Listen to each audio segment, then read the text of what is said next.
Danny, this is crazy, man. You got everybody thinking that we're kissing sisters out. See, I mean, at this point, Danny, you're drunk. Like, you know how everybody says when you tie, it's like a brother and sister kissing. No, like, you never heard that? Oh, you're wild, bro. That's the battered way of looking at things, though, right? Because we're the battered herons, Ian. No question about it. I am ready to get hurt again. Chris, the herons are back.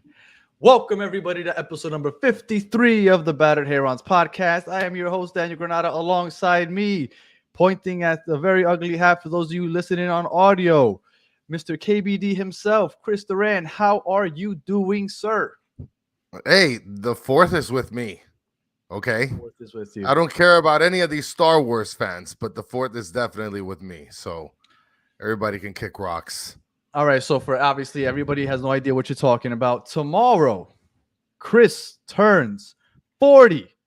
Happy early birthday, Chris. Get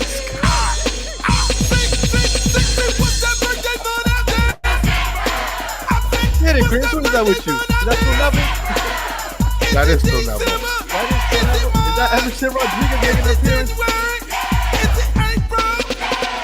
Hopefully he can come back from Mexico. Hopefully we can get him back from Mexico. Happy early birthday, Chris. The big 4-0. It's a big one. Oh my God. It's a big one. I am not turning 40, but early thank you anyway. I'll take it. Yeah. Any way I can get it. The Knicks won yesterday, so that's a nice early present. There you go. All right. So Richard Greenberg, go Leafs. Yeah, that went really well for you yesterday, Richard. So getting back to the reason we're all here, we have a very special guest. I was just actually listening to his podcast about an hour ago. One of the hosts of the Scarves and Spikes podcast. Yeah, Taylor Twillman on, a great guest today. He was lighting candles, giving away candles, and he is Atlanta United FC aficionado. We have Mr. Tommy joining us right now. Where are you, Tommy? I don't see you. There you are, What's Tommy. up? What's going on, Tommy?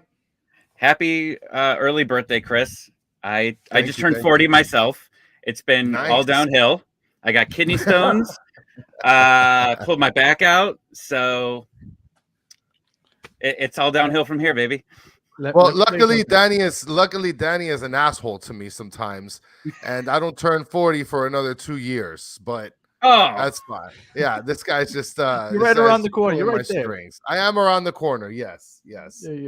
All right. I had a question for you. I heard that once you hit 40-ish is the first time you start sitting on your on right? your bleep. Right? You sit on them and you're like, oh, just turned 40. So I've heard that that's something to look forward to. I don't know if that's true, but that and a special doctor's visit at the age of 40 comes around too. Yeah, I did that. I'm no longer a virgin, so whatever. Well, I mean, it is what it is. Just so you feel a little better. My wife made me do it when I turned 30. So okay, she did it, or the doctor did it. The doctor did it. Boom, okay. baby. Well, yeah, you know what? Thank you for clarifying that, because that could have gone very poorly for me. Just had to make sure. Yeah, I appreciate that. Actually, you probably saved me from a lot of banter. All right, so getting into this game on Saturday, we have Atlanta United FC, and we're going to talk a lot of soccer, a lot of Atlanta, a lot of Inter Miami. But I think that it's impossible to start this, and why even wait? Let's get on to the obvious elephant in the room. Your franchise legend and our disappointment so far this year, our disappointment, Mr. Joseph. Look at that. Look at that. He lit the Joseph Martinez candle. Now, real quick, are you still a Joseph fan? So, yeah. Before we got started here, I was telling you guys, Atlanta United was my first love of soccer. And, I think that whenever you get into a sport, like, you always remember that first player that, like, you fall in love with, right? Yeah. Like, for me, football early was like, Michael Vick was like a big one for me until he started killing dogs. But yeah, like that was like a big thing. But for soccer, it was Joseph Martinez. And it's been a love-hate relationship. And since we started doing our podcast and doing our spaces after games, it's divided the fan base on what they were going to do with Joseph Martinez, because he's on fire. He takes us to MLS Cup. He wins every possible award. Then next year we were a penalty kick that he missed when he was hurt, away from going back to MLS Cup. And then he gets essentially what I thought was a career-ending injury, because he had like 4 or 5 different surgeries, and he came back and he did okay, but always had ice on his leg after every single game. You knew it wasn't getting better, and it just wasn't working out. He was getting in fights with coaches. We had Heinze a few years ago, says, nope, it's me or him. They chose Joseph. Then the next guy comes in, and you got Pineda, and they get in a fight. He throws some chicken and rice on the ground, and next thing you know, he's with you guys. And Pineda's still around. Pineda's still there, and chicken and rice is fully safe. So I guess I want to start off with, we all try to make sense of his dip in performance, right? You kind of, when he's a new player, you want to justify it. You kind of look at the numbers. You try to, okay, he's still scoring once every 2-3 games, whatnot. I think it was a one every game and a half, if you count the game started at least. So you try to do that, but you were obviously watching a lot closer than we were. How did he look that last year that he was with you? Did you think that, okay, this career can still be salvaged when you were watching him last year? There were moments, but as you got towards the middle of the season, it was just not looking good. There were times where it was definitely, he should have been making some runs, wasn't running after the ball. I don't even know if he could run. And then there were times where he was supposed to be passing the ball forward and he was passing it backwards. And it seemed like a confidence issue, 100%, as you go there. And, he's admitted that he's been out of shape for a couple of years. And, he really enjoyed himself, when he didn't have when he had the injury and he was out. Like, you see him, he's on boats and he's eating. And I remember when when he came back, they did the jersey reveal and he said, "Oh, this jersey's snug on me." Like, I was like, that's not what you want to hear, man. And, now he had a baby in the off season. And like, I know that the baby was premature. So I know he's got a lot going on, but most fans, if you're not thinking with your heart, and I would say about 50 to 60% of the fan base you always kind of thought he's going to be back any minute. Like, it's going to happen. Yeah. And they made the right decision, I think, of just moving on, using that buyout, which we were hoping that somehow we could get something from you guys and make the move, but it wasn't realistic. We got rid of him for nothing, but we moved on, and we ended up bringing on a really good striker to replace him. Well, and how do you pronounce? I'm sorry, Chris. How do you pronounce that name? Giacomakis. Giacomakis. Yeah, because he ended up being quite the replacement. Like, he's done a lot better than Joseph has this year for sure. A goal per game guy. Yeah. Mm-hmm. And the one thing that I was going to mention, which Matthew got to it in the chat, Joseph is a non-DP. We had to take it. Low risk, high reward. So for us, because Atlanta's still paying some of that contract. Yeah, it was a no-brainer for us, basically. No. Yeah. 100%. Like, why not take him on? Like, I'm not sure if he was a TAM player or GAM player or whatever it is. I'm not sure exactly, the whole contract with it, but I'm still trying to figure out those GAMs and TAMs. So yeah, right. So and like, it's worth it. And I think it's a 1-year contract. I think he was like, wasn't he pushing for 2? He got 1. Right. So I mean, that's absolutely fine. Like, take him on and just see what happens. And if it works, great. If not, then move on. No risk, no foul. And for Atlanta, like, people talk about contracts and saying, well, you're not getting anything from them. Like, you're Arthur Blank. Like, you've been paying Matt Ryan and Julio Jones for years, and they haven't been playing for you. Yeah. With way cheaper contract. The Falcons are making you plenty of money. I'm sure you could dish it up. And Home Depot. Yeah. All right. So obviously you got the changeover with Joseph leaving. You got the new striker. How has Atlanta looked up until now? Like, were you expecting a good year, or like, have they overperformed, underperformed? So 2 parts. I think that the early part of the season, they overperformed. They had a couple of games where they scored really late. The home opener I was in town for, and Almada scores 2 goals, in That was stoppage, wild. which was Mhm. insane. That was It wild. probably the greatest sports moment I've ever been at. Like, it was just Live. the crowd was just dead. It's home opener. The team sucked the entire game, and then all of a sudden you just get two bangers within like 5 minutes, and it was something. But they start the season early. They end up going, I think, undefeated in 4 or 5, and you're like, okay, this is great. But you go back and you look at them. You played Charlotte. Charlotte was absolutely terrible to begin the year. You played a Portland Timbers team that had like 5 guys out. But then they had a really nice performance against the Red Bulls, and it was like, okay, like, this is playing the Red Bulls is always going to be just a battle, right? Like, and usually Atlanta United teams, they've never beat the Red Bulls in the regular season. They only beat them in the playoffs the year that we won MLS Cup. So they really came out and I'm sorry. But the Red Bulls the sucked Red this Bulls year. kind of sucked this year. Yeah. I mean, in terms of the team, I imagine that, look, playing against the Red Bulls typically is always a pretty feisty match. So I kind of get what you're saying, Tommy. And but Danny's got some right on his side. They've been kind of sucking this year. Yeah, and 100%. But like, just the physicality of what the Red Bulls play, and like, Atlanta United hasn't had a bite to them since the MLS Cup, and year after like that. They've gone extremely small, and they don't have that guy to really rough people up. And Giakoumakis, despite him, being a 9, he's physical. He's a very physical player, and he brings a bite to the team. And I think he's 1 yellow card away from suspension, and he didn't even start the season with this team.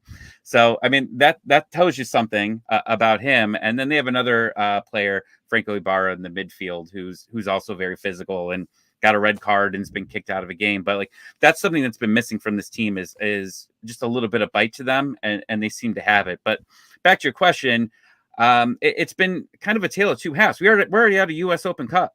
Like, they lost to Memphis in a pathetic performance. That's what I wanted to get to next. So, please don't. Yeah. So yeah, because on this show we've gone back and forth about you losing and winning and beating USL teams. So we've had our own debates over the last week and a half or so about this. So you guys lost to Memphis. Now, I didn't watch that game. Was it like you guys got dominated by the USL side? Was it just a late goal? Like, how did that go? Because when I saw that you guys got eliminated by Memphis, I was like, Jesus Christ. It was bad. So you go back to the Sunday before. We're playing on Sunday instead of Saturday. They play Chicago. Mm-hmm.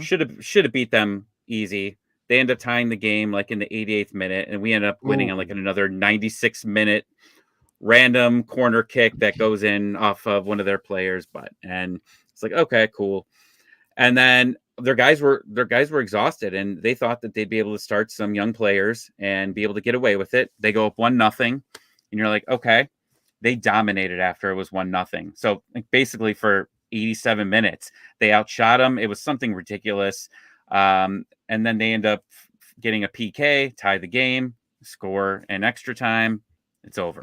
And it was a pathetic performance. And Pineda, the coach, called them out and said, we want a better performance.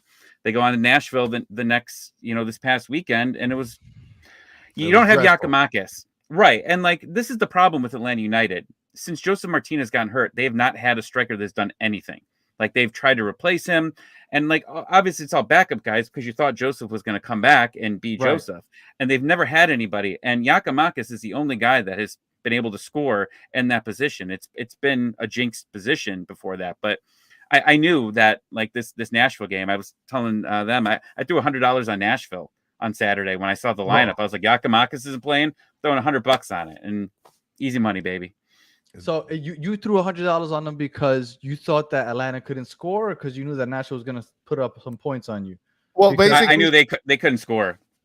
Yeah, basically, Giakoumakis wasn't going to be playing, so you said, you know what, this game is toast. Might as well throw a C note on it. Well, I don't know if Atlanta is that type of team that could grind out, park the bus and then hope for a counter. Like, that's not the team that you have.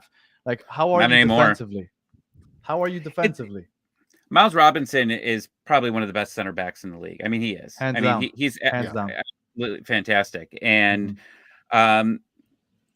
your backs are okay, but the midfield's a disaster right now. Like, there's basically one pairing that you could put together, and it's Omar Sadich and Franco Sosa? Ibarra. I brought no Sosa's terrible. I know, but he's yeah, playing every week. So he has well, because Ibarra got a red card and then got hurt. So they've been kind of resting him, and Ibarra ended up playing over 90 minutes in the Open Cup game, so that's why I didn't play this weekend. So if you told me, this weekend, like Giakoumakis, which they posted pictures today that he's in training, so that might be a good sign. At least he's going to play. But if you see Sadich and Ibarra, I'm going to say there's a good chance that this team can win. You give me any other combination of that midfield, you guys got it. Well, and Matthew's bringing up 2 disaster midfields. I mean, this game sounds like it's going to be a complete disaster. Yeah, our midfield has been very bad this year also. But back to this Nashville game, you guys, it looked like when we were talking on Monday on our show, we had somebody bring up the fact that Nashville kind of won their game against Atlanta the way we beat Columbus. We weren't necessarily overly impressive. We got 2 goals. And then we just defended for our life. We threw like 15 bodies in the box, and we just said, good luck scoring. And that's basically what we did the whole second half. And they were telling us in the chat that that's what Nashville did with Atlanta. Now, I watched the highlights. I watched the recap, the 7-minute recap. You can't really tell the full game off of that. How was that game played out? How did that game play out?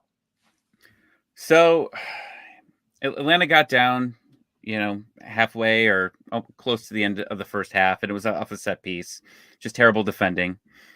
And then after that, they really didn't get many scoring chances. Again, because they started Machop Chol, who usually plays on the left at striker, because I mean they just had to try something.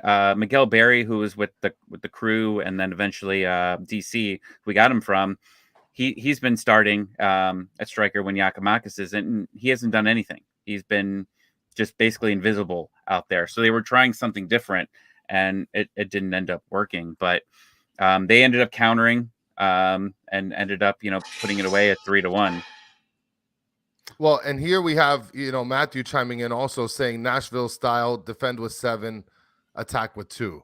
So, I mean, I guess we were very similar in that sense in the last game, Danny, where we just kind of attacked, like you said, got our goals, and then just hunkered down in the defensive side. Well, I have a feeling that Inter Miami might resort to that, because I don't know how well you know Inter Miami ball with Phil Neville, but last year there was what they considered Neville ball, which at the beginning of the year everybody said, "Oh, it's Neville ball. We're just being overly defensive and just hoping for a counter at some point, a set piece goal off a header, a cross, and then just defend for your life." And then everybody was really annoyed because they thought it was boring. We got Pozuelo in the summer. We started attacking more. For us. And yes. Then this year, they considered it Neville ball when he was attacking too much. We were playing with our fullbacks were playing like wing backs. They were constantly up, and we kept getting beaten on the counter. And then they called that Neville ball. And I think that he's realized now that we don't have the players necessary to constantly attack. He wanted to go out and play with two strikers, with Joseph and with Campana. He hasn't even had a chance to try it, but he just gave up on that. And I think that that's what we're going to see from now on. I think we're going to see a very boring Manchester United back when Van Gaal was running them, park the bus, try to score off of a set piece or a counter, long balls. It's going to be really boring, but we might grind out some wins. And I think that that's what we're going to be counting and seeing on from now on. And the reason I bring this up is because it sounds like Nashville had success against you guys playing that type of game. So that gives me some hope that maybe we can have some success in that way also. I mean, Atlanta was in their defensive end most of the first half. Atlanta, they just couldn't create any chances. And what you're bringing up is Frank de Boer ball as well. That was the coach that replaced Tata Martino. Yeah. And it was some of the most, again, new soccer fan, right? Only a couple years in, and you're watching the style, and it's just attacking nonstop. You're winning games by 3-4 goals every night. And then you go into this new coach that comes in, and he's trying to teach them defense, right? It's the plot of Mighty Ducks 3. And he ends up, they're playing defensively, and the fans are bored, though. They're winning every game 1-0. Like, they had a streak, like they had their longest goalless streak, in their franchise. and they're winning. Joseph basically goes on a tear, like on a 13-game, 14-game tear. Where he's scoring every game. Like every game he's scoring the goals, and they're winning. But the fans are getting restless, and eventually it was not going to work. You can't just do that forever. And Frank DeBoer basically got pushed out. And part of that, I think, was Joseph too. Well, and Neville, killer.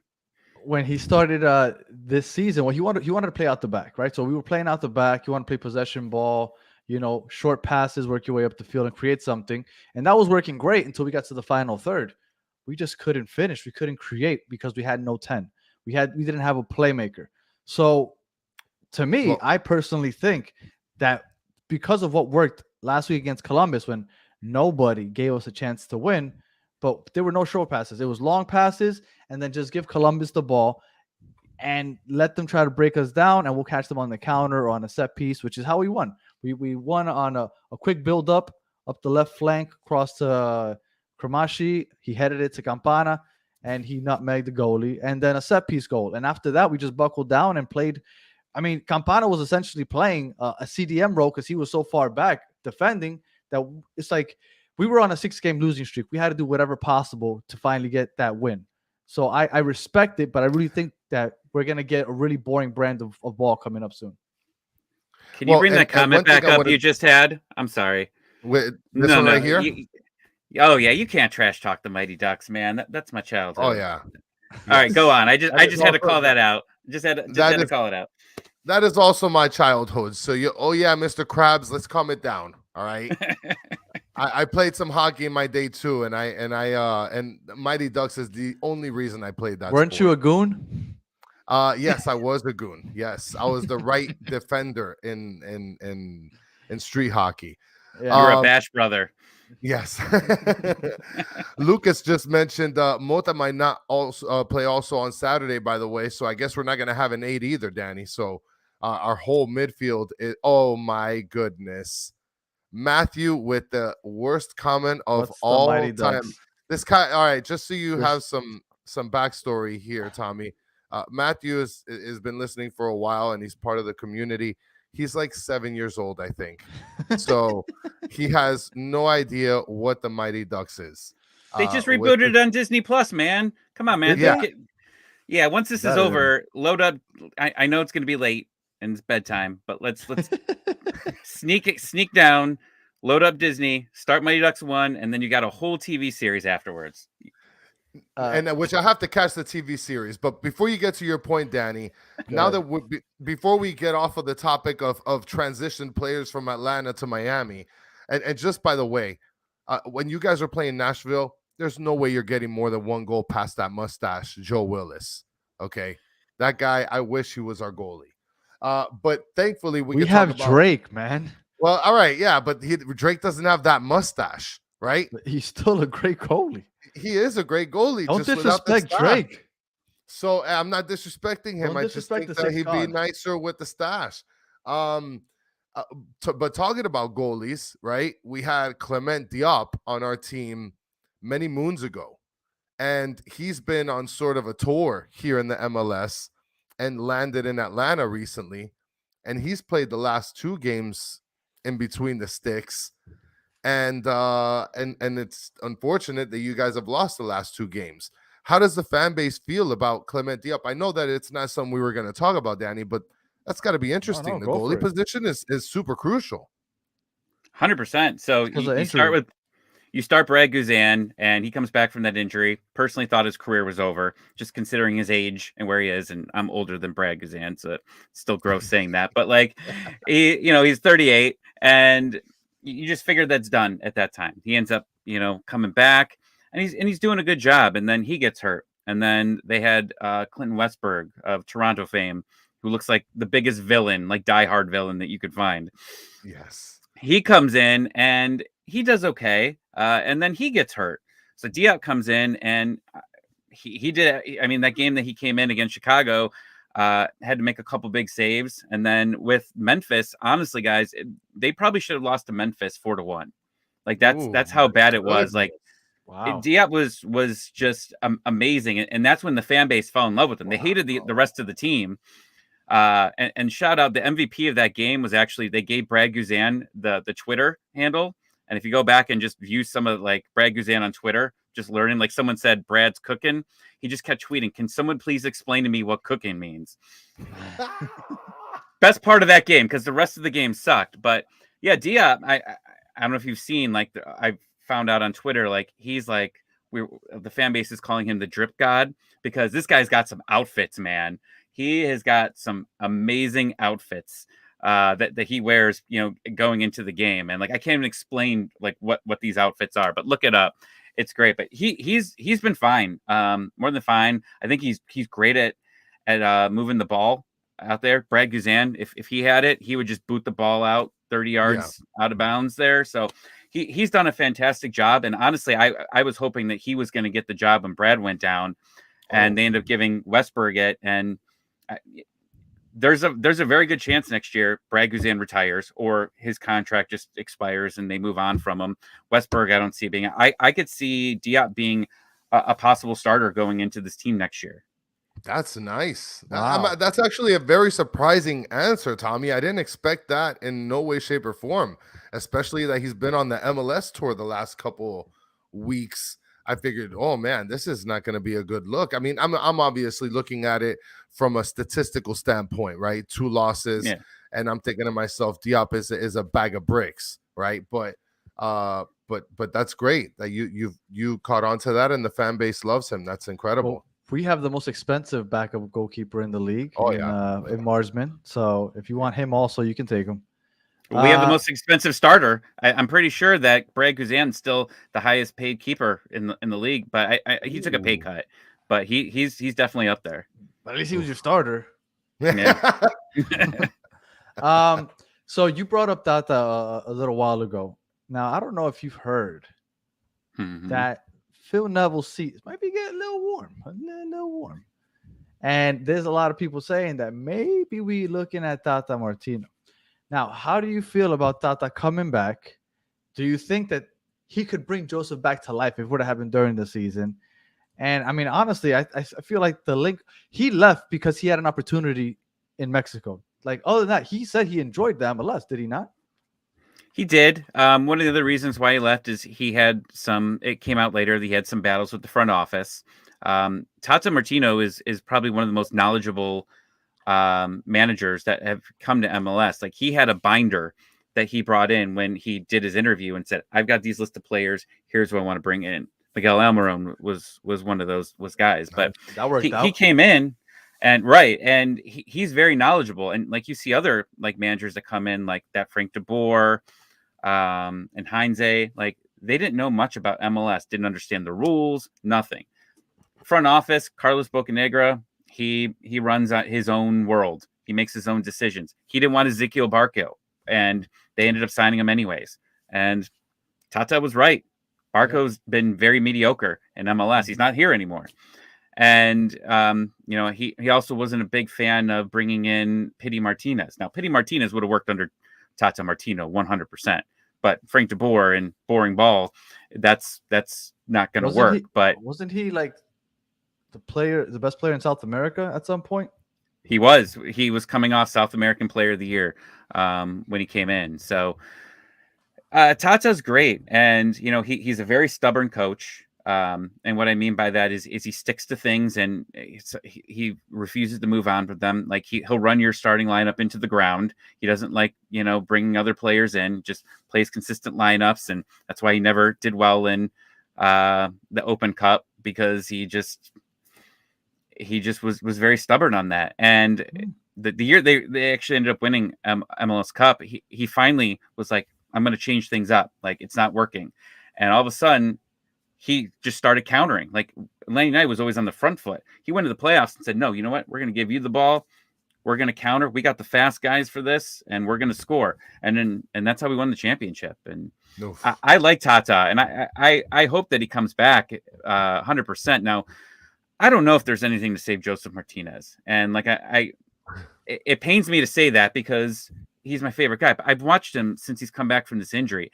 And yes, he has moments of brilliance. His last goal for Atlanta United was a bicycle kick. And you're like, oh, wow, like, absolutely great. But, he's even if he's getting the service, and he wasn't getting service at all with Atlanta, but even when he does, he just constantly seemed like he was questioning if he was doing the right thing. And he didn't have that offensive mind anymore. And I hope it gets fixed, but I still think Atlanta made the right decision here. That's actually interesting.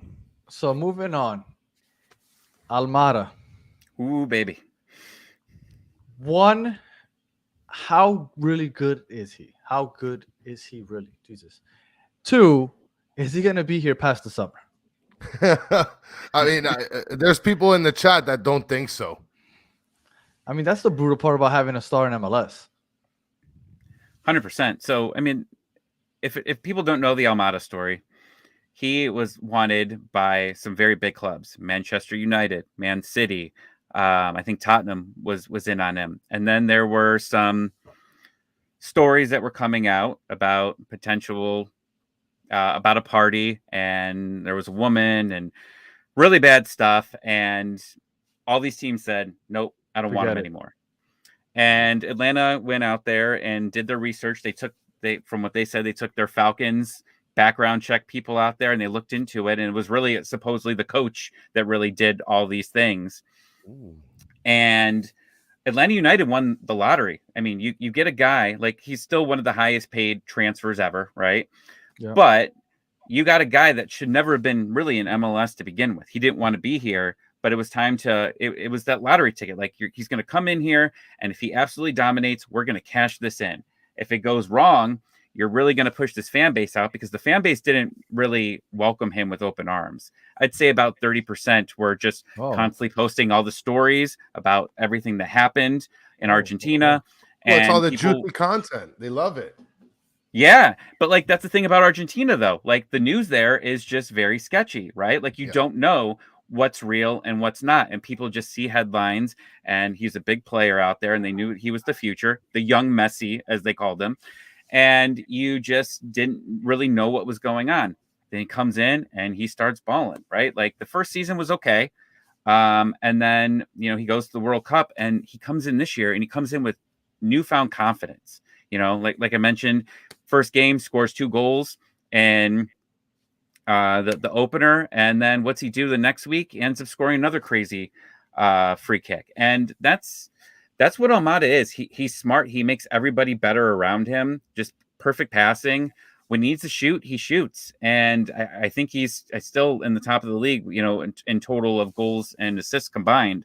So he is that guy. If he stayed here all year, I could see him being MLS MVP. MVP. But, yeah, I would assume so. 100%. But, there's already rumors about Napoli. But, there's going to be more. 100%. I think there's going to be more teams coming in here. And he wants to go. And the front office, Garth Lagerwey says, we want to build this team around him. There's just no chance. I think that he's definitely gone. And this is it's unfortunate, because this is the only DP that has really worked out in years for Atlanta United, besides until Giacomakis came in. Right. And Don Capacito just mentions Inter needs to play, defense to neutralize Almada like they did to the Columbus midfield. I mean, I don't know how we're gonna do that, but we'll have to park the bus. Park the bus, and it's gonna be a bore fest. Force other people to make plays instead of him. So now we're talking about tactics and whatnot. Let's get into Atlanta. What kind of formation do they run out there on every Saturday night? So usually a 4-2-3-1. Okay. I've noticed that, and it's been a couple different strikers at the top every couple games. Yeah. Well, it's because Giacomakis has been out. Like, that's been the problem. Like, he's been having some hamstring issues. Every game he's basically when he's left, he's holding on to it. And they gave him an entire week off, so he didn't play in the Open Cup. He didn't play against Nashville. He was practicing on his own. I think today was the first time he was full at practice. So Atlanta United had a lot of injury issues last year, so they have definitely been being careful with players. So I'm not sure. We'll see. I mean, it's Wednesday now. We'll see what they say tomorrow if they think he's going to be able to start or not. Well, and you mentioned Giacomakis, and I think that we kind of faced the same sort of deal with Campana. our starting striker went out. And basically we had to hope that Joseph was back in form, back in shape, which we figured out pretty quickly that he's just not there yet. And then we have a very, very, very young striker behind him, which he was serviceable every game, or with Borgelin. So for us, your Yakamakis is our Campana. So I mean, I could see that the alternating striker position has been pretty rough to deal with. The difference is that they don't count on him as much as we count on Campana, because they have Almada behind them. So they still have somebody that can create. We have nobody. Well, and so you guys typically run the 4-2-3-1, but now talking a little bit about the team, what do you see as the biggest weakness of Atlanta United? The midfield. 100%. Like they've got one good combination, and that's if they don't use it, they're not going to win. It's going to look sloppy.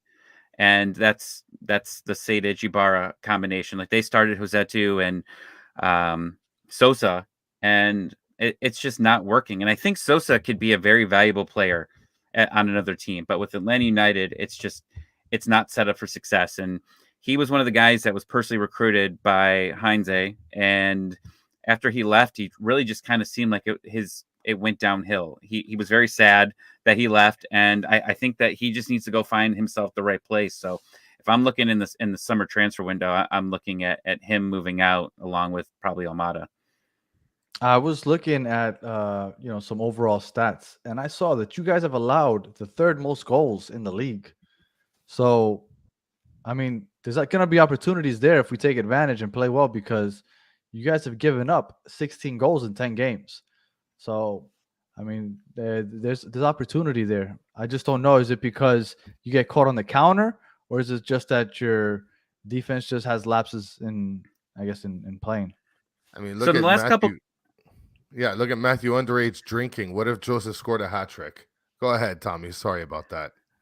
Well, Atlanta United fans, since the schedule come out, said, "Oh, great, Joseph's going to score a hat trick." I was like, everybody's just expecting this. Like everybody's just expecting Joseph to go off here. Gonna play, right? Well, we were just talking to Taylor Twellman, and Twellman said like he personally picked this game to announce because he wanted to see what happened with Joseph and Atlanta United, and it's going to be interesting. I think personally that because I don't even think he appeared in the Columbus game, right? Nope. First game that he doesn't play at all. There's 100% he plays. Like I have zero doubt that Joseph Martinez plays. I see him as a substitute later on, but like I feel like the anger of like he has some anger, man, and I think that's gonna definitely will him to a goal. I predicted 1-1 on our show, and Joseph being the one that scores that goal, because that's just Joseph's good at that. You know what? I mean, I know I'm getting a little ahead of ourselves, but I really think that he's going to start. I think he's going to start, and I think we might finally see that 4-4-2, especially if Mota's out. I think we finally see that 4-4-2 diamond, and we finally get our Campana Joseph up top. I really do think that there's that's what we've been waiting for this whole time. I mean, that was the craze all preseason. Like, oh, this 4-4-2 diamond, it's going to be great. It's going to be great with Joseph running in behind the defense, Campana feeding him the ball, and blah, blah, blah. And we still haven't seen it because Campana was injured. And when Campana finally came back, Joseph's been playing like such crap that they just benched him. So it's unfortunate we haven't had a chance to see it yet. Yeah. So moving off the weakness, the strength. What do you think is the biggest strength of your Atlanta team that we should be worried about? I like that pause. That means that it's not meant. I sound like a broken record though, but it's Almada. Yeah, it's Almada and his creativity. Our left side is really good. We have Andrew Gutman and Caleb Wiley. Caleb Wiley, if you don't know that name, you need to start getting used to it. If you're a U.S. soccer fan, he's going to be the future of U.S. soccer. This kid came in, scored it in his first MLS game, ends up scoring a goal.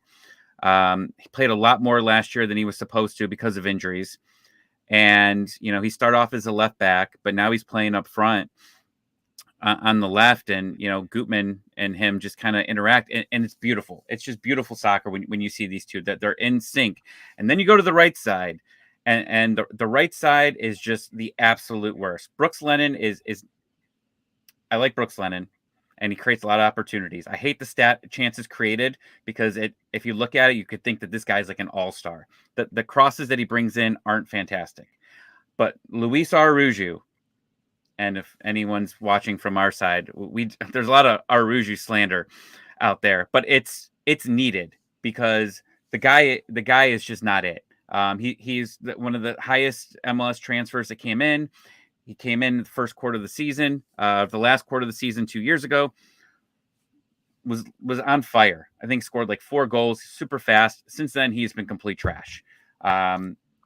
He's got to get moved out. He's one of the worst DPs ever. Like, you're going to see this, and I want you to pay attention if he does play. There's been some rumors that possibly that they might sit him, but if Araujo plays, Bruno, what's up, Bruno? Yeah, I lost it on our I lost it on our show, because one of the other co-hosts said Araujo's getting a hat trick, and I stopped the show for about a good 30 seconds just laughing nonstop because they said that. He just gives the ball away. Like, it's like somebody playing FIFA like drunk, and you're like, all right, I'm just gonna run through this guy and I'm gonna score a goal. And every time you do it, what happens? You give the ball away, and that's what happens. And that's what Luis Araujo summed up. Drunk FIFA playing. Oh yeah, I can just run past this guy every single time. No, it doesn't happen at all. All right, so defensively on that same side, how are you guys? Because we build up mostly like you up the left side. With Negri, and depending if Stefanelli's playing or Pizarro, they usually drop off to the left, and they kind of do overlapping runs. Like, that's where we are our best, is attacking on the left side. How is your right side of the defense? Brooks Lennon, it can be pretty solid. He'll get burned on occasion. The one good thing that Araujo does do is when he does give the ball away, he is able to track back because of his speed and recover. Yeah, that's one thing that he can do when he gives up, but it's still not pretty. Now you're gonna notice that we do this, what we call cross and pray, because our offense is basically played up the flanks of the wings with Negri, our left back, or Yerlin, our right back, and just cross it and hope that Campana connects with his head. That's how we scored last week. And well, it was a set piece, but more so with Negri than with Yedlin, because yes, and more from the left side. Now, what's unfortunate is that I was looking it up, and I have this thing where I like to look up what teams are best at winning headed duels. We, for a long stretch, were the worst. We are now second worst. Orlando is now the worst. We're connected on we went 40% or something like that. Atlanta is second best at winning headed duels. So I don't know if the cross and pray is going to work very well this week, because if we're just hoping and praying that we win off of a header, it might not work that well, because apparently you guys defend that very well. So it's unfortunate, because our cross and pray is what we go for. Well, I hope you're not praying very hard this weekend. It's going to be a bad time. That's for sure. Miles Robinson is really good at that. Like, it is especially really good at winning those. And I think he could dunk off on a 12-foot rim probably. Like, he gets up there. Oh, 100%. Yeah, he's good. It makes me nervous because he's still, he's coming off of a season-ending injury. But the guy plays extremely well, and it looks like sad to see him go. Bruno, surprised that you said something positive about Araujo? Yeah, that's. So you're a Araujo hater. Okay.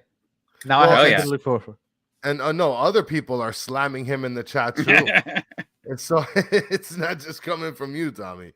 I mean, it's a DP league, right? And like, if your DPs don't perform, then you've got to move on. And we basically are gonna, at the end of this year, be on 2 years and a quarter of just mediocrity. And there were rumors at the beginning in the preseason that there were teams that were interested in him, and I was all for moving him out. And like, you got a new president that came in. I mentioned earlier, Garth Lagerwey from Seattle. Yeah. I would love to give him an opportunity to say, Almada's gone, Araujo's gone, go get yourself 2 DPs that you want to build around Giakoumakis, and I think that that's how you get back to being, Atlanta United. Well, you're gonna get plenty of money for Almada, that's for sure. 100%. I saw that comment that you put up there, Chris, about how that's classic Neville ball, the cross and pray. Yes, that's still gonna be offensively, but I do think tactically we are changing. We're not gonna be playing that possession, keep possession, short passes. I think that's gone. I think you're gonna see Drake just launching the ball, long balls, hope that you win it, and if you don't, just track back and play defense anyway. I think that we are in for some really, really boring games coming up, but we might be able to grind out some wins because in the beginning of last year, that's what we were doing. And we were staying afloat with Campana scoring goals for us, kind of like what Tommy described Atlanta doing a couple of years ago, where they were playing that boring brand of ball, but Joseph was scoring once a game, and you would win those 1-0 games. I think that's what we're going to be trying to do from now on. I think we're going to try to grind out these very low-scoring, close 1-0 wins. We get that first goal and just park the bus, and it's going to be boring, but if it brings some wins, I guess it's better than that 6-game losing streak that we were just on. So we'll see what happens. Yeah, counterattacking. Steve mentions counterattacking football, Danny. That's that's the way. That's what it's going to be. That's basically what it's going to be. All right. So if we're trying to find some optimism, a reason to drop $100 on the game, kind of like you did with the Nashville game, what is a reason for Miami to feel optimistic outside of the whole Joseph getting revenge? Giakoumakis not playing. Giakoumakis doesn't play. You guys win. Absolutely. 100%. The midfield, I mean, we've talked lengths about that. I do think that I hope, and our coach, I think, is possibly on the hot seat as well, just because you got a new president that comes in that maybe wants to bring his own hire, even though the guy came from Seattle as well. But I think that he's on the hot seat, but I think that he is probably going to be smart enough to make the right midfield change here. But again, this team doesn't have consistency scoring from anyone at that position. You do get the occasional amount of goals, like you say. Those happen, and Caleb Wiley has scored a few goals, but everything else is just it's not really there. So if Giakoumakis doesn't start, I would say that you're favored heavily. All right, so let's pray that Giakoumakis doesn't play. All right, so, he's a beast. This guy's a beast. You're going to see him. 5 goals in the first 5 games, was it? Yeah, I mean, he's scored in every start. I think 5 straight games. Every start that he has, he's 1 goal away from Taylor Twellman's record of starting off with the team and scoring in every single start. But he's physical and he knows how to get open, and that's huge. And you'll see him as well. He'll track back and he'll get the ball back. So he's a complete player. All right. Well, I think it's prediction time. Now, I know Tommy he did it just an hour ago, but just to have it on the record here on the Battered Herons, prediction time, Tommy. What are you thinking? And just so you know, we are one of only 2 teams that have never drawn this year. So we either win or lose. That's just how we do. Well, you're going to break that. You think you're going to break that? I think it's going to be a 1-1 draw. And just to make it crazy, I thought I on our show, I said, and I thought something different, but I said that Joseph's going to come in. He's going to score a goal late. It's going to be 1-0. Giakoumakis is going to come in also late off the bench, and he's going to score to tie the game. And it's just, you got that narrative, the former star against the current star, and they both score a goal. Originally, I was going to say it was the opposite way. Giakoumakis was going to score, and Joseph was going to do it late. It would be a lot more dramatic for Joseph to have that exclamation point at the end for sure, because that would be 100%. The first goal. That would be the first goal all year. First goal into Miami. So we're going Joseph Brace. Chris, is that what you're going to say? Joseph Brace, and he finally gets those 100 goals? I do think he's been at 98 since before the season. I remember I thought to myself, man, I hope he does that in the first 2 home games, because I'm going to hate if he does it on the 3rd game because it's on the road and I'm going to miss it. We're now in May. He still hasn't scored a single goal. Well, I think this is going to be like Disney writing on the wall here. If there's any time to get the Mighty Ducks. Yeah, Back to Mighty Ducks. Exactly. Full circle. Matthew, get on it. I think that this is Disney writing on the wall. I think, especially coming home, I think that it's going to be 3-1 that Inter Miami takes the game. I think that this could be the game that Joseph does get at least one goal, right? I think he's got to get one to hit the back of the net. What do you think, Danny? Well, before I'd say my prediction, I wanted to address Bruno's question here, which I think is a great question.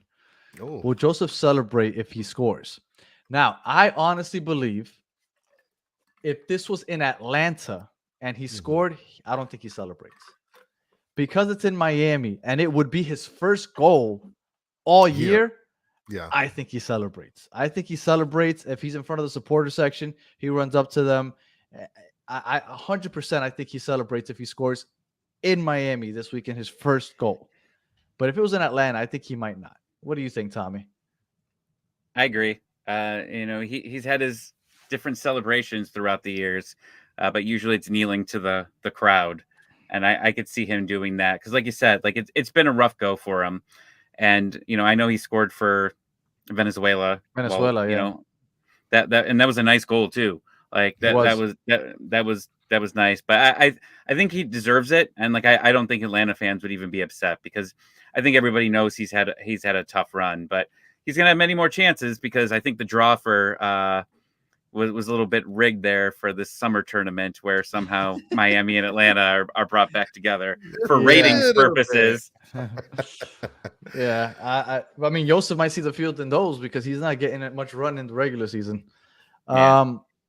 Everybody's starting to think it's 2-2 here, Danny. I'd like to know what you're going to predict here because we got Tommy saying 1-1. I'm going off the walls with 3-1, and everybody else is thinking it's 2-2. Well, I think this is a perfect time to ask Tommy something. Actually, Tommy, now that everybody's predicting a draw, you included, I need to go back to our intro. I don't know if you heard our intro, but Chris has this thing where he seems to think that kissing sisters means a draw. Now, have you heard this? But look at how you're setting it up, my guy. But go ahead, Tommy. I know what your answer is going to be, Tommy. Let's go. Dan, have you never watched Ted Lasso? I love Ted Lasso. Is that where Chris got it from? Well, no. They say in the first episode. I think he says, "Oh, I forgot you all got ties out here. A tie out here is like kissing your sister." But they used to say that in hockey too, all the time. Like, I mean, I've never heard this. What is this? Listen, I don't have a sister, so I'm not insecure about this. So I'm okay. Well, stepsister. Oh my God! Now it's just getting weird. Okay, now well, I'm gonna change the intro because apparently I'm the only one that didn't hear about this. This new intro next week because correct. No, you have to. I've lost this. I've lost this horribly. So, you're welcome, Chris. You're welcome. I mean, look, Tommy. Here's the deal, right? You know sports. I know sports. This guy, Danny, I don't know what he does with his life. Get him out of here. Okay, this was a comparison. I called it. I said, when you tie, you kiss your sister. That's just like I had actually looked it up. That originated like in 1842 or something like that. But that's when it was still legal to marry your sister. Like, come on. I mean, whatever. That has to go away by now. Nobody's using that stuff. Wait, Chris. Wait, Chris. Yeah. Let's stop 1 second. So when you Google kissing your sister, what type of things came up? Everybody was clowning on me, thinking that my search history. They were asking me for my search history. I was gonna put a screenshot of it. It was scary times. I'm promising everybody the new intro coming on Monday because I gotta get you're the only weirdo, Danny, that has no idea about that analogy. Me and Lucas are the only ones apparently. But let me tell you something. Lucas. Let's be real. When it happened, the chat was with me when it happened live. Then all of a sudden everybody started crossing over. Every guest that I asked, they all sided with you. So whatever. I'll take the L. I appreciate that. And thank you, Bruno, with the very common sense comment. That's what everybody was saying when he first said it. Listen, I have a little video on Instagram if you want to watch it with Sweet Home Alabama in the background while he's saying this. So I thought you were going to say kissing your sister on. Oh, look at this guy! No, I didn't know where you were going with this. No. Greenberg, you cannot marry your sister in Florida. I don't know where you can marry your sister, but I do not recommend marrying your sister. Greenberg lives in Canada, so he doesn't know how things work in the United States. No, you cannot marry your siblings down here. Can you in All right. Canada? Maybe I don't know. He's a Oh, Leafs yeah. fan. Canada- Anything's possible. All right. So prediction. All right. I honestly think I've been really hard on this team the last couple weeks. I've been really hard on Phil Neville. I think Phil Neville isn't that guy anymore. I think that they need a new voice. But while he's here, I do think that the whole playing the counterattack, parking the bus, and just praying to get a goal off of a set piece or on a counter, I think it can work. He proved that it worked last year. Do I think it's great soccer? No. Is it going to be boring as heck? Yes. But I do think that with Campana back, there's a possibility that you make it work. Now, I am into Disney movies. I am into those special endings. And I do believe that if Joseph gets on the field, he will score. I think that we win this game, and I think that we win 2-0. I think that we win 2-0. I think that we get a first goal at some point off of a set piece or whatever it may be, and I think we park that bus, and I think Joseph comes on eventually, and something magical happens, and Joseph gets his first goal against Atlanta. I think it's just the writing's on the wall. Yes, and it's Disney writing. That's it. Love Disney. That's Flying V. Yeah. Flying Joseph. Flying Joseph, where you do the angels in the outfield wings. All right. And then we usually end it by asking, how is the game day experience at other fields? Now, I've always wanted to go to Atlanta. One, because you guys have the cheapest concessions in the country. Yeah. Two, the stadium is beautiful. And three, I love teams that have traditions. And that nail, or what is it that Golden you guys Spike? The Golden Spike, I think it's really cool. So I've always wanted to go to an Atlanta, haven't been able to. How is the game day experience? Do you guys have a tailgate atmosphere? Is it bars? I know it's right next to the Atlanta Hawks Stadium, so I know it's like right in downtown. Like, how is the game day experience over there? So where there's not a lot of there's bars in walking distance, but it's nothing crazy. It's the tailgate, absolutely. Okay. So for years they were tailgating at a place called the Gulch, was like a parking lot, real close, and it was huge. Like, I told you guys earlier, I'm actually from Cleveland, and the Cleveland Browns, they have a big tailgating area for their game. It doesn't even rival what Atlanta United was doing over there. It was just huge. It was, especially the first couple of years when they were just on fire. Like it was just a fun experience. You got all the supporters groups out there. Just so much fun. And then they've been closing all these lots down, so they've been moving every single season from there. But it's a good time. And then they've actually behind the stadium, they have something called the Home Depot backyard, which is more kind of like a family area. So you can pay to go bring, your car down there, and people tailgate on their own. But it's a great time. Usually you want to get down there about 4 hours before, and just start drinking. That's the fun part. And the stadiums gets really packed. You guys have the highest attendance in the league. Yeah, So they don't open it up all the way, like for every game. Okay. They do it usually for about 4 or 5. Every time they do, you're usually getting around 70,000 people in the stadium. So that's always a ton of fun. And then other than that, I think it's like 40,000 ish when they tarp off the top. But it's filled. It's a great time.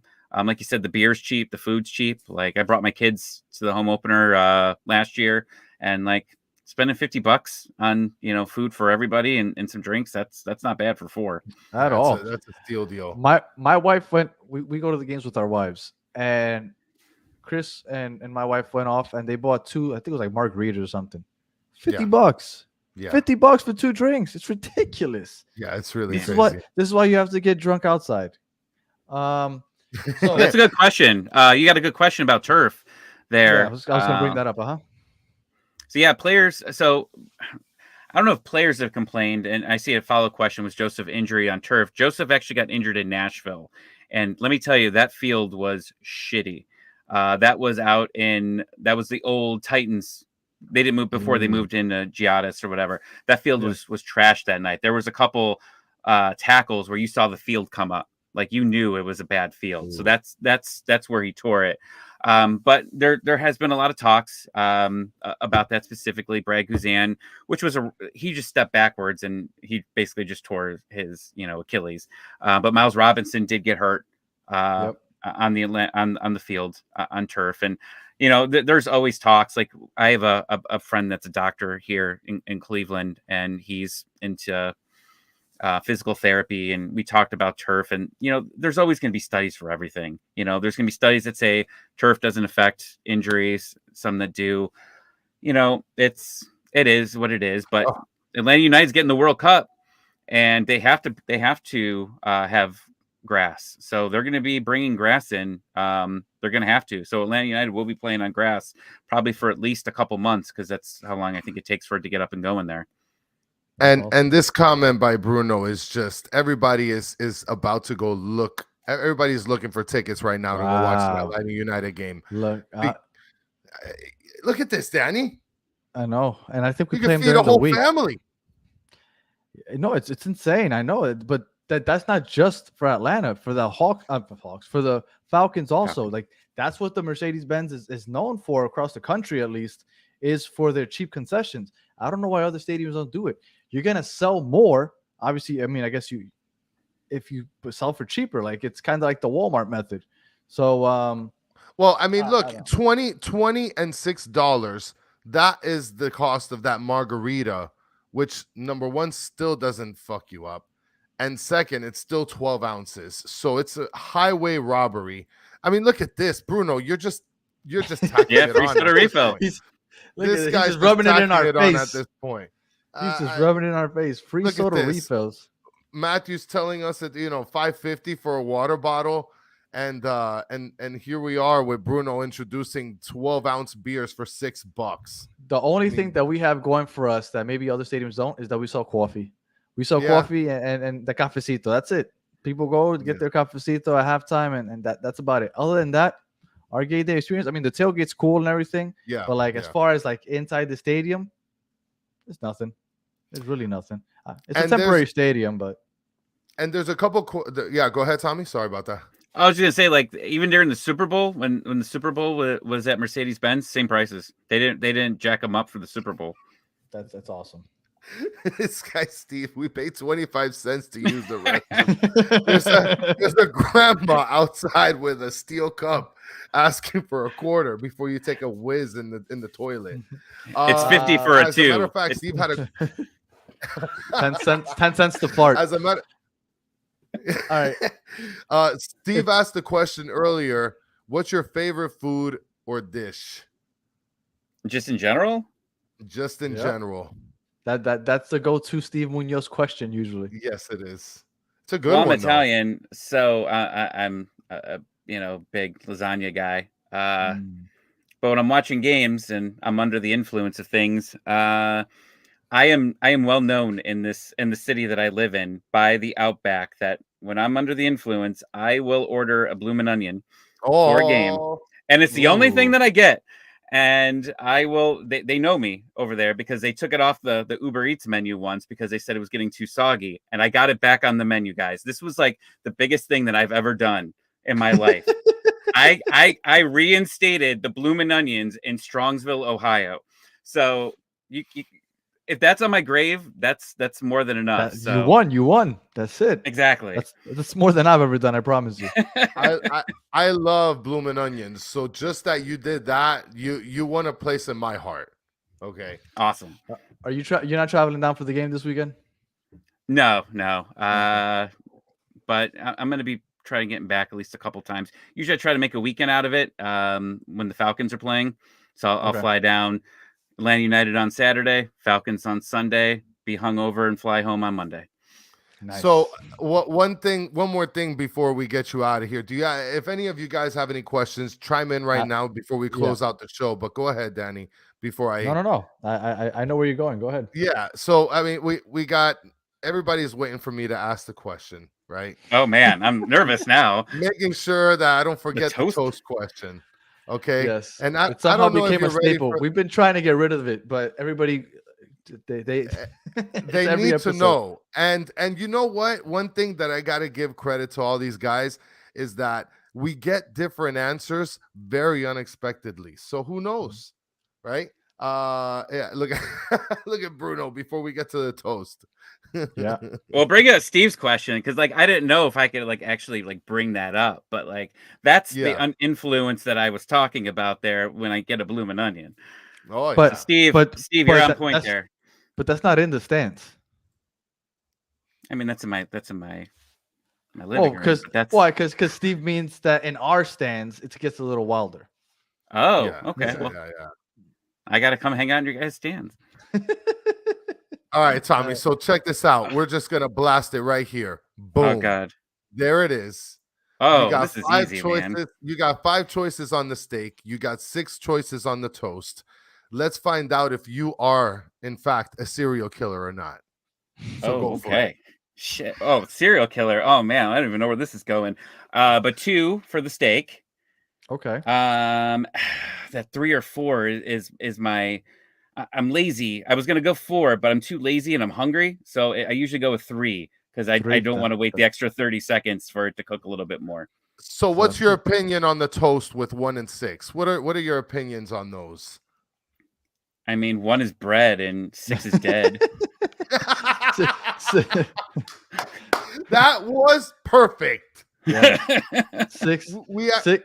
We had somebody that actually chose 6, and that just blew our minds. What? Yeah. Well, have you had anybody pick the whatever the super well done? Yes, him. Yeah, it was him, number 6. He picked. He chose 6 and 6. We had a guy 6, that or picked, 6 and 5. Oh, 6 and 5. 6 and 5. Yeah. Yes. Oh man. 6 and Yes. and he's Italian. Yes. He on Twitter. Go find him. His name is Italy Jet. It's we mind blown. Yes. Mind blown. And then we have somebody else that picked number 2, right? I mean, we're talking about sitting it over a candle for 30 seconds.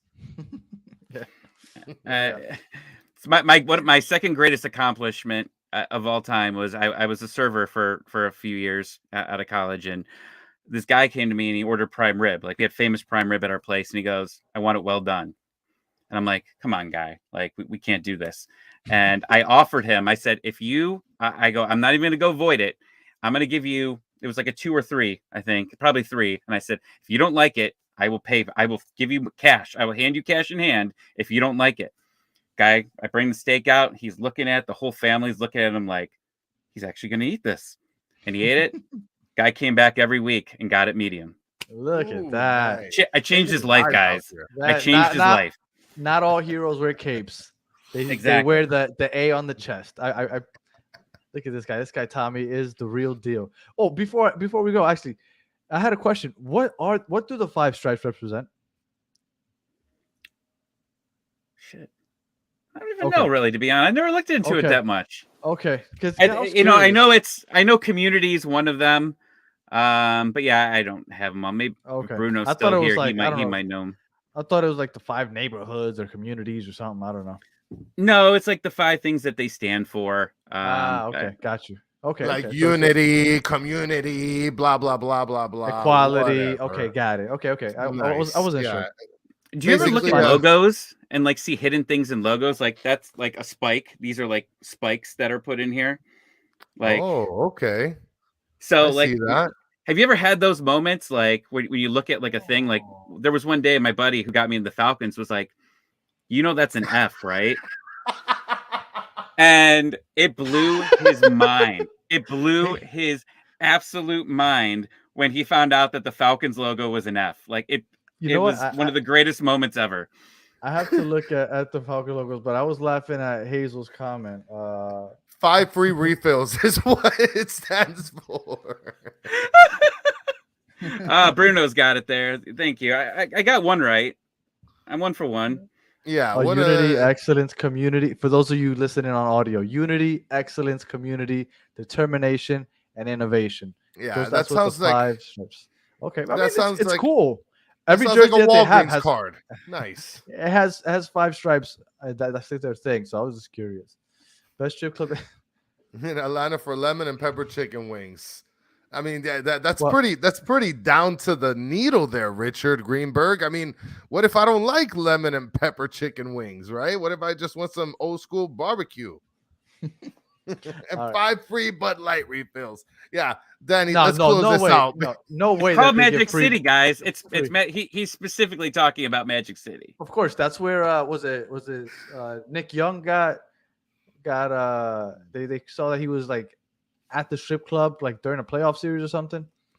Was it Lou Williams? Lou Oh, Williams? Lou Williams. It was Lou Williams. It was Lou Williams because not he came back to Atlanta. It was called the Lemon Yeah. Pepper Special. Lemon Pepper Lou was the thing there, and Atlanta United actually got in trouble because when they won MLS Cup, they took it to Magic City, and there was pictures. I got a sticker somewhere of the in here. cup but in there. No, there was a girl like twerking on the cup. Hey, oh, Joseph was in that picture for sure. Oh, 100%. Like, yeah, but like the whole team was at Magic City just partying up that night. I threw up in my hotel room that night, but it was a good time. Must be nice, man. One day I hope to live that. All right, And Tommy. Well, we appreciate you taking the time. Yes, if you for sure. That's where our trophy's gonna go to Tootsie's right after the game for sure.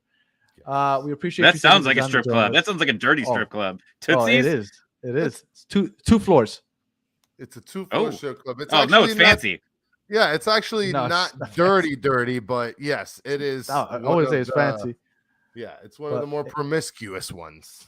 All right. Again, Tommy, we appreciate you taking the time to join us and talking some ATL soccer with us. Where can the people find you if they choose to follow more Atlanta soccer talk? And just Tommy, because he's a superhero. He introduced a grown man to medium steak and offered to buy it if he ain't like it. If that's not a hero, I don't know what is. Go follow Tommy. Where can we find you, Tommy? Tommy ATL 96, and then our podcast, Scarves and Spikes. You guys want to check out our recording? It just came up. We talked to Taylor Twellman, and he talks a lot about Joseph Martinez. So I would highly recommend you check it out because he loves this storyline this weekend, and he's commentating the game. So I'm sure there's going to be. If you're choosing which audio to pick, I know you guys get the home option with Apple. I would listen to Taylor Twellman because I think he's going to have a lot to say about Joseph Martinez. Yeah, no, I was listening to part of the episode also. It is a good listen. Go listen to that. And also, let me do a quick plug for our friend doing the Miami Fusion podcast. He just dropped an episode today with Gabe Garber, and it was a really fun episode. Some fun stories. He had a story about Pio Valderrama when he first arrived in the airport. He had a story about back when security was minimal, how a supporter got into the press box after a loss. And, well, you have to listen. It was an awesome story. So definitely go check that out also. Chris, anything else for the people before we head out?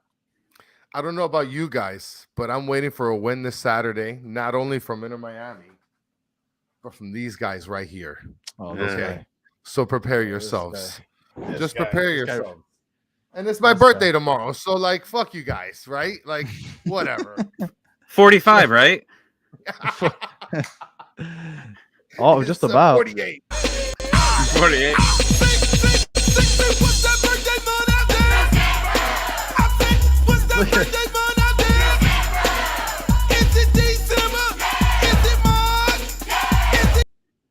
If you see Chris on Saturday, go ahead, give him a happy birthday. And you saw Phil Neville breaking it down there on the screen also, because you know that Phil Neville and Chris are boys.